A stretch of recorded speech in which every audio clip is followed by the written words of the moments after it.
JP Nadda Rahul Gandhi को निशाने पर ले रहे हैं। दरअसल राहुल गांधी ने लंदन में जो बयान दिया उसको लेकर सड़क से संसद तक तो बवाल है ही। बीजेपी के हर नेता राहुल गांधी को निशाने पर ले रहे हैं। राहुल के बयान को जेपी नड्डा ने शर्मनाक बताया है कि अपने देश की बातें दूसरी जगह करना, ये कहना कि लोकतंत्र खतरे में है, क्या दर्शाता है। राहुल गांधी ने विदेश में देश का अपमान किया है और राहुल गांधी को देश से माफी मांगनी ही होगी, ये जेपी नड्डा कह रहे हैं। लेकिन कांग्रेस का स्टैंड शुरू से बहुत क्लियर है। खरगे बार बार ये स्पष्ट करते रहे हैं कि सवाल ही पैदा नहीं होता माफी मांगने का।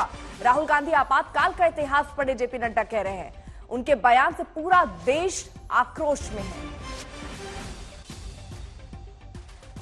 देश के 130 करोड़ जनता का अपमान कर रहे हैं। ये देशद्रोहियों के हाथों को मजबूत करना नहीं है तो और क्या है। राहुल गांधी जी, आपने विदेश की धरती पर कहा कि भारत में लोकतंत्र खत्म हो गया है और यूरोप और अमेरिका इसमें दखल देना चाहिए। इससे शर्मनाक बात क्या हो सकती है। किसी दूसरे देश से भारत के आंतरिक मामलों में दखल देने की मांग करना भारत की संप्रभुता पर हमला है।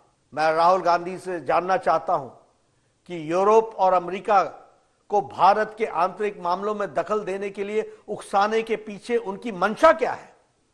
विदेशी षड्यंत्रकारियों से मिलीभगत करके आप भारत की आर्थिक घेरेबंदी और सामरिक घेरेबंदी करवाने का प्रयास कर रहे हैं। स्वतंत्र भारत के इतिहास में विषम से विषम स्थिति में भी आज तक देश किसी भी बड़े नेता ने विदेश में जाकर के विदेशी ताकतों से भारत सरकार के खिलाफ कार्रवाई करने की आह्वान नहीं किया है। राहुल जी, आपको यह कृत्य स्वतंत्र भारत के इतिहास का सबसे गंभीर मामला है। इससे जनता को भारी आक्रोश है। जनप्रतिनिधियों में भी आक्रोश दिख रहा है। हर राष्ट्रभक्त सांसद इस समय अंदर से आहत है। राहुल गांधी, आपको देश के खिलाफ इस पाप के लिए देश की जनता से माफी मांगनी ही होगी। अब स्पष्ट हो गया है कि मणिशंकर अय्यर का प्रधानमंत्री नरेंद्र मोदी जी को हटाने के लिए पाकिस्तान से मदद की गुहार लगाना और सलमान खुर्शीद का मोदी जी को हटाने के लिए विदेशी मदद की मांग करना उनकी व्यक्तिगत सोच नहीं थी, बल्कि यह कांग्रेस की सोची समझी और उनके शीर्ष नेताओं की यह सोच रही है। यह बात उजागर होती है। जिस इंग्लैंड ने हमें और हमारे ऊपर वर्षों तक शासन किया, उसी के सरजमीन पर जाकर राहुल गांधी ये कहें स्वयं भारत में विदेशी ताकतों से दखल देने की मांग कर रहे हैं, यह देश का दुर्भाग्य नहीं है तो और क्या है।